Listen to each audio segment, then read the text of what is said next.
Le scrolling vous a plu, le petit effet de vacillement ghost vous a plu. Eh ben écoutez, vous voyez ici la jonction des deux routines. La routine qui gérait le scrolling et la routine qui gérait l'effet de vacillement. Alors on a presque l'impression, à l'écran, vous voyez que les caractères sont en train de ramer, voilà. Euh, je vous expliquerai comment modifier, assouplir ce mouvement. Euh, ben voilà, et ben écoutez, aujourd'hui, donc c'est une leçon très simple qui va consister à faire la jonction de ces deux routines. Alors, où et comment insérer cette routine qui permettait le vacillement des caractères en bas d'écran? Elle est ici, elle est assez courte et elle débute par des désactivations d'interruption. La routine qui permettait de réaliser le scrolling, un scrolling qui ne débutait réellement qu'à partir de là. Là, ce sont plutôt juste avant cette fonction start, j'avais mis des éléments préparatoires hein, pour effacer l'écran, mettre de la couleur dans le cadre, la couleur noire. Et vous voyez, j'avais également prévu une désactivation des interruptions pour modifier le registre D018 afin de modifier les caractères, en fait, faire de la redéfinition de caractères. Alors, ce qu'on peut faire, on va utiliser ici toute cette partie qui est après SEI et qui est entre SEI et CLI pour les insérer ici, tout simplement. Donc, nous avons notre définition des caractères qui est insérée ici. Je peux, par exemple, faire ceci. Voilà. Ensuite, donc, la partie de la routine hein, qui commence par les activations et désactivations se termine par un CLI. Et ensuite, que faire avec cette routine qui finalement consiste essentiellement en cette routine de gestion des interruptions. Eh bien, on va la copier quelque part. On va la mettre par exemple ici, IRQ, avec... bon, elle devrait fonctionner, il n'y a pas de souci. Il me manque simplement une chose, c'est de rajouter la table que je peux mettre juste avant mon text scroll là ici. Et écoutez, ben, si je ne me suis pas trop trompé, ça devrait fonctionner. Alors il y a des petites astuces, des petites techniques de programmation propre à l'assembleur hein, que vous utilisez. Vous avez remarqué qu'ici, parfois j'utilisais comment dire, ce caractère arrobase avant le nom de ligne. Ça veut dire que c'est une ligne intérieure en fait. C'est un label en fait, en anglais label, hein, c'est une étiquette, une désignation de ligne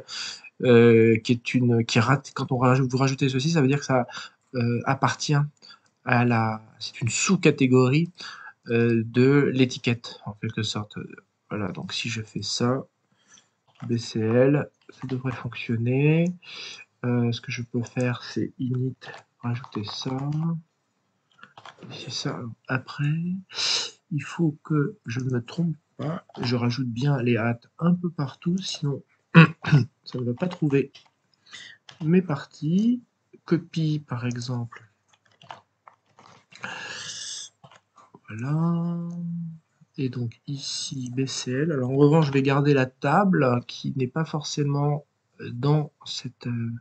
c'est pas un élément de la sous-routine. Et là, écoutez, ça devrait fonctionner. On va lancer le machin. Et on va voir si ça fonctionne, sachant que nous sommes à l'adresse 2000. Et alors, j'avais une possibilité, hein, c'était d'insérer cette routine particulière, hein, de vacillement ailleurs dans le programme. J'aurais pu la placer après 3000, mais elle est pas très grande. Donc j'ai suffisamment de place entre les adresses 2000 en hexadécimal et 3000, donc autant optimiser le programme pour qu'il ne prenne pas trop de place en mémoire. Et ben écoutez, on va voir si ça fonctionne. Là, c'est le hasard total. Voilà, ça a chargé. Je vais faire un new pour m'assurer que toutes les variables sont prises en compte, sont les adresses des variables de fin de mémoire du basique sont bien ajustées, et on lance, et ça marche, tonnerre de Dieu, fabuleux. Bon, c'est un petit peu saccadé. À ce stade, ouais, je prétends pas améliorer les choses, c'est un petit peu saccadé. Non, c'est pas tellement saccadé, c'est la routine, hein, qui fait cette saccade, plus exactement. On pourrait sans doute ajouter quelques lignes dans la routine qui gère, hein, le vacillement pour rendre le mouvement un petit peu plus souple. A priori, je dirais qu'il faudrait rajouter des sets. Vous savez, c'était une succession de 7, 6, 5, 4, 3, 2, 1. Peut-être qu'en rajoutant quelques 7, j'aurai des effets un petit peu plus souples. Alors, je vous montre où ça se trouve. Mais ce que je vous invite à faire, c'est le faire chez vous. C'est ça qui est drôle. C'est de faire des petits tests, de faire des petites améliorations. Vous voyez ici ce que je pourrais faire, c'est rajouter toute une série de 7.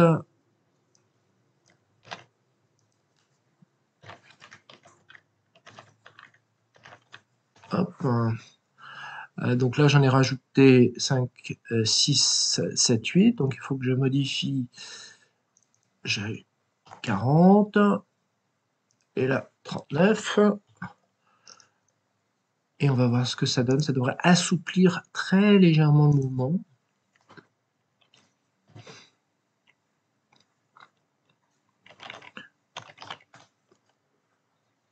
Voilà, et vous voyez, ça fait un petit peu plus un... On voit légèrement, c'est fait un petit effet de serpent. Bon, bah, voilà pour cette partie de scrolling. J'espère que ça vous a plu. N'hésitez pas à m'en faire part dans vos commentaires. Et puis, je vous dis à bientôt.